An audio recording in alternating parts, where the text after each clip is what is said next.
tepatnya hari Sabtu tanggal 9 Mei tahun 2020, berketepatan dengan bulan Ramadan. Saya mengulang perjalanan 2 tahun silam yang saya alami di desa Penawangan ini. Dan kini saya tidak sendirian, melainkan saya ditemani 2 orang bapak-bapak. Yang pertama Om Puji Antoni dan yang kedua Bapak Den Suto. Memang sengaja beliau saya ajak ke makam Raden Sujono yang menurut cerita rakyat ada kaitannya dengan Mbah Hasan Munadi yang berpusara di desa Nyatnyono Krajan, Kecamatan Ungaran Barat, Kabupaten Semarang. Tak banyak tentang kisah atau sepak terjang beliau berdua, sehingga saya mengajak beliau berdua untuk mengunjungi makam dan berharap bisa bertemu dengan Pak Kuncennya, supaya untuk menggali informasi selanjutnya kita mendapatkan kemantepan.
Makame sinten, Mbak? Nah, saya yakin Raden Sujono. Oh, sejarahnya pripun, Mbak? Nah, kepala desa itu betul satu desa. Itu lagi. Raden Sujono aslinipun piantun pundi, Mbah? Piantun pundi asline? Dah piantun Raden Sono. Nggih. Nggih. Dene Nawangan mriki. Oh, asli piantun Nawangan. Nggih. Aku ya apa anake kuwi. Nggih. Apa ibu kuwi. Tanggane wong aku ora buku ora tanggel. Nggih. Tapi wong sak jumlah wong ada wong. Nggih. Wong iki wali ora wong. Zaman wali. Panjenengan asmane sinten, Mbah? Bapak Didi. Pak? Mbah? Bapak Didi. Parsidi. Bapak Didi. Papat siji. 41. 41. Pan asmane jenengan? Bapak Didi. Oh, papat siji.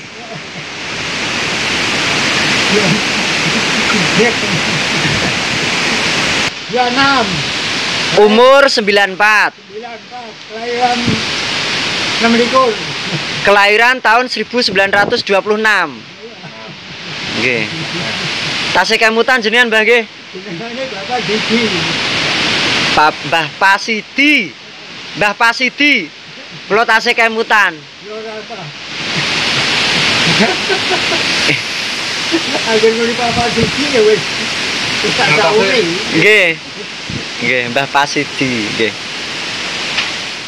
Ketiga foto tokoh masyarakat ini saya ambil pada tahun 2017. Untuk tanggalnya saya masih belum ingat, akan tetapi hari itu berketepatan dengan hari Jumat siang. Menggali informasi sebuah catatan cerita rakyat yang diangkat mulai dari turun-temurun hingga pergantian tahun sampai sekarang ini, atas izin menulis ringkasan sejarah cerita rakyat yang saya kumpulkan dari beberapa narasumber sebagai informasi dari tokoh agama, tokoh masyarakat, dan disaksikan oleh beberapa masyarakat Dusun Punden, Desa Penawangan, Kecamatan Pringapus. Waktu itu secara kebetulan di makam Syekh Sujono sedang diadakan pengajian setiap 8 sekali, atau lebih tepatnya 38 hari diadakan pengajian dan tawasul berjamaah, atau istilah sebagai nyadran di makam beliau Syekh Sujono. Yang menarik perhatian saya adalah isi cerita dari Ki Ageng Munif atau yang lebih dikenal dengan Syekh Sujono. Kisah cerita rakyat secara singkat bernama Ki Ageng Munif atau lebih dikenal dengan Raden Sujono. Belum diketahui asal-usul beliau dari mana asalnya. Saat mencari informasi kepada semua narasumber, belum ada yang tahu keberadaan atau asal dari mana. Diceritakan pada masa kejayaan Kesultanan Demak Bintoro yang dipimpin oleh Raden Patah sebagai raja pertama pada tahun kisaran 1475. Ki Ageng Munif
Ada dua pengasuh, yaitu Ki Ageng Munif dan Bambang Kertonadi atau yang lebih dikenal dengan Mbah Hasan Munadi.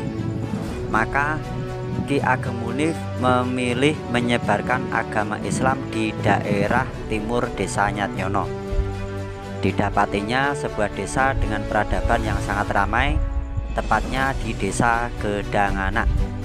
Akan tetapi peradaban di desa Gedanganak bisa dibilang masih sama dengan di desa Nyatnyono, di mana peradaban itu masih saja timbul atau masih banyak keyakinan-keyakinan Hindu pada umumnya. Kenapa saya menyebutnya desa Gedanganak itu? Dahulu masa kejayaan kerajaan Mataram kuno adalah desa dengan penduduk atau peradaban kuno pemeluk Hindu kuno atau pemeluk Siwaisme. Karena di desa Gedanganak terdapat yoni atau lebih dikenal Lingga Yoni, merupakan salah satu bukti sarana pemuja Hindu Siwa. Yoni itu berada pada sebuah gumuk atau bukit kecil, tepatnya di sisi utara makam Syekh Dzakir yang diberi nama atau lebih dikenal warga Gedanganak sebagai Gunung Tumpul. Hampir sama dengan cerita-cerita wali-wali pada umumnya. Awal mulanya kedatangan Ki Ageng Munif mengenalkan atau mengajarkan ajaran baru untuk mereka penduduk desa Gedanganak, penuh dengan penolakan, penuh dengan cacian dan kebencian. Karena di mata penduduk Gedanganak kala itu, melihat cara berpakaian Ki Ageng Munif pun terlihat sangat aneh dan tidak pada umumnya. Kesabaran dan ketelatenan pun tetap mengalir pada sosok Ki Ageng Munif, sehingga Ki Ageng Munif akhirnya dapat diterima di kalangan masyarakat Gedanganak kala itu. Pernah mendirikan sebuah bangunan padepokan, tempat mengajar ngaji dan menyebarkan agama Islam, tepatnya di Gunung Sedrojok yang sekarang jadi pusara Waliwoh Syekh Dzakir atau Ki Ageng Tanjung atau Mbah Wali Sengojo. Disebut juga dengan Ki Ageng Natas Angin.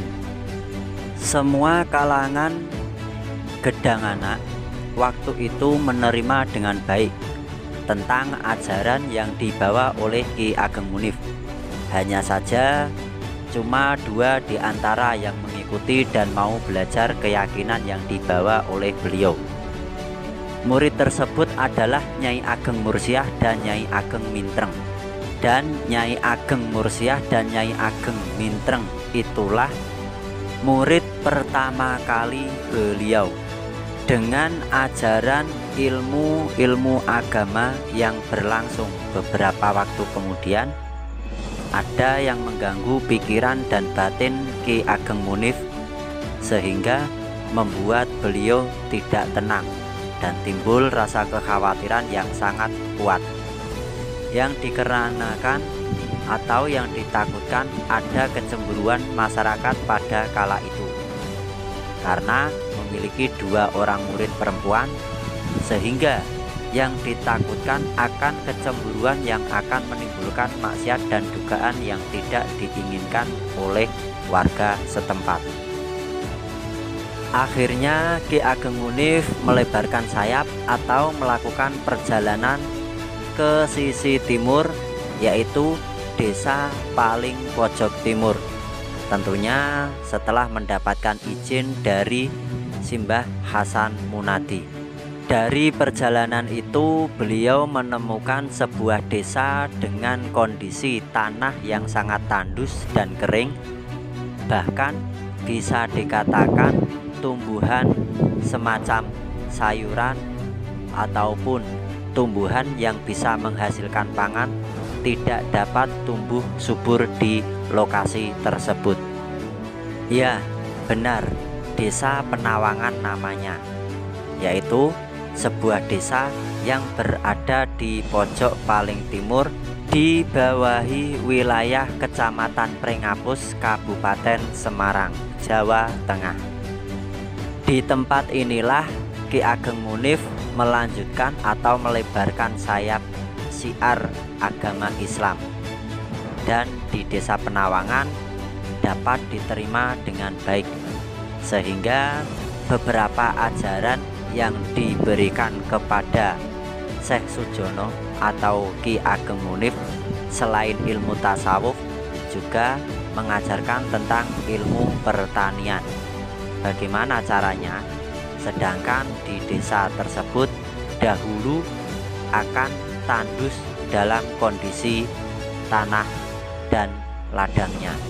Dengan melihat kondisi seperti itu, maka Ki Ageng Munif atau Syekh Sujono bermunajat kepada Allah Subhanahu wa Ta'ala untuk diberikan murah air supaya dapat mengelola tanah yang tandus menjadi tanah yang subur. Sehingga Allah Subhanahu wa Ta'ala menjawab segala munajat atau doa dari Ki Ageng Munif. Maka lewat perantara Mbah Hasan Munadi, Allah Subhanahu wa Ta'ala menjawab permintaan doa dari Ki Ageng Munif atau Syekh Sujono, yang pada akhirnya telah dipikirkan oleh Simbah Hasan Munadi dengan mengalirkan air dari Nyadnyono ke Desa Penawangan dengan media berupa tumbuhan, yaitu gadung wulung. Dari gadung wulung tersebut dibuatkan jalur yang menuju ke Desa Penawangan melalui Desa Kalirejo menuju Desa Kalongan dengan dilewatkan di atas bukit yang berada di Kalongan, yaitu bukit yang disebut dengan Bukit Soko, sampai muara terakhir yaitu Desa Penawangan. Sehingga sampai saat ini Desa Penawangan penuh dengan air atau tanah-tanah banyak yang mengandung air, yang pada akhirnya Raden Sujono bisa mengajarkan dua ilmu. Yang pertama ilmu tasawuf, yang kedua ilmu tentang pertanian atau bercocok tanam.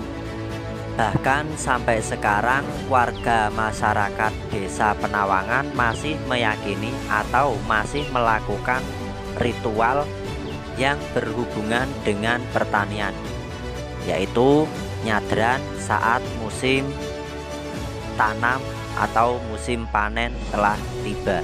Dan acara nyadran itu dilaksanakan atau dilakukan di depan komplek atau halaman dari makam Syekh Sujono beserta dua sahabatnya.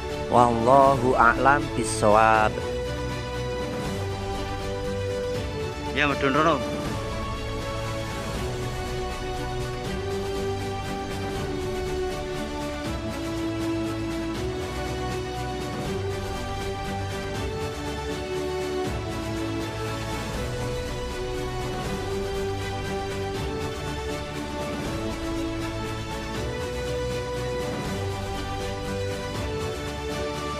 Terjadinya sendang tretes atau sumur tretes, yaitu diceritakan oleh warga Penawangan bahwa sendang tretes merupakan aliran atau mata air yang keluar dari istri Raden Sujono pada saat itu. Dengan cerita atau kejadian, pada saat itu musim panen telah tiba. Raden Sujono berpesan kepada istrinya, barang siapa nanti jikalau ada seseorang atau beberapa orang untuk membeli sayuran, jangan diberi harga yang sangat mahal. Kalau bisa sayuran tersebut dihibahkan atau diberikan dengan secara ikhlas. Akan tetapi istri Raden Sujono tidak mematuhi perintah atau kata-kata yang diungkapkan oleh beliau. Malahan hasil panen sayuran tersebut dijual dengan harga yang sangat mahal. Mendengar akan kejadian itu, maka Raden Sujono akhirnya marah besar, sehingga membuat istri dari Raden Sujono menangis dan meratapi nasibnya di sebuah tempat, tepatnya berada di sisi utara agak ke timur, berjarak sekitar 300 meter dari makam Raden Sujono. Tempat itu merupakan kontur tanah yang berbatuan atau kontur berbatu padas, sehingga saking lamanya dari istri Raden Sujono menangis, sehingga membuat air mata menetes begitu derasnya dan membentuk sebuah cekungan atau tempat berkumpulnya air mata tersebut, sehingga berubah wujud menjadi kolam kecil. Lama-kelamaan tempat tersebut menjadi kolam yang lumayan agak besar. Nah, dari kejadian itulah Sendang Tretes itu diceritakan atau berawal mulanya. Konon dari kejadian itu, istri dari Ki Ageng Munif atau Raden Sujono lari ke arah timur menuju ke Demak, lebih tepatnya di Desa Brabu, dan di desa itu pula sampai beliau wafat dan dimakamkan di lokasi tersebut. Wallahu a'lam bishawab.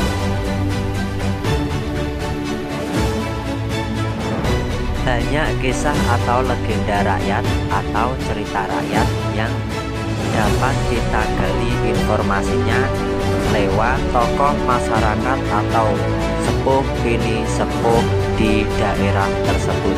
Karena jika menurut saya, legenda atau cerita rakyat dapat memperkuat atau dapat melindungi budaya-budaya yang berada di Nusantara. Tetap ikuti channel-channel saya berikutnya di tempat-tempat yang berbeda tentunya. Salam Watu Atos.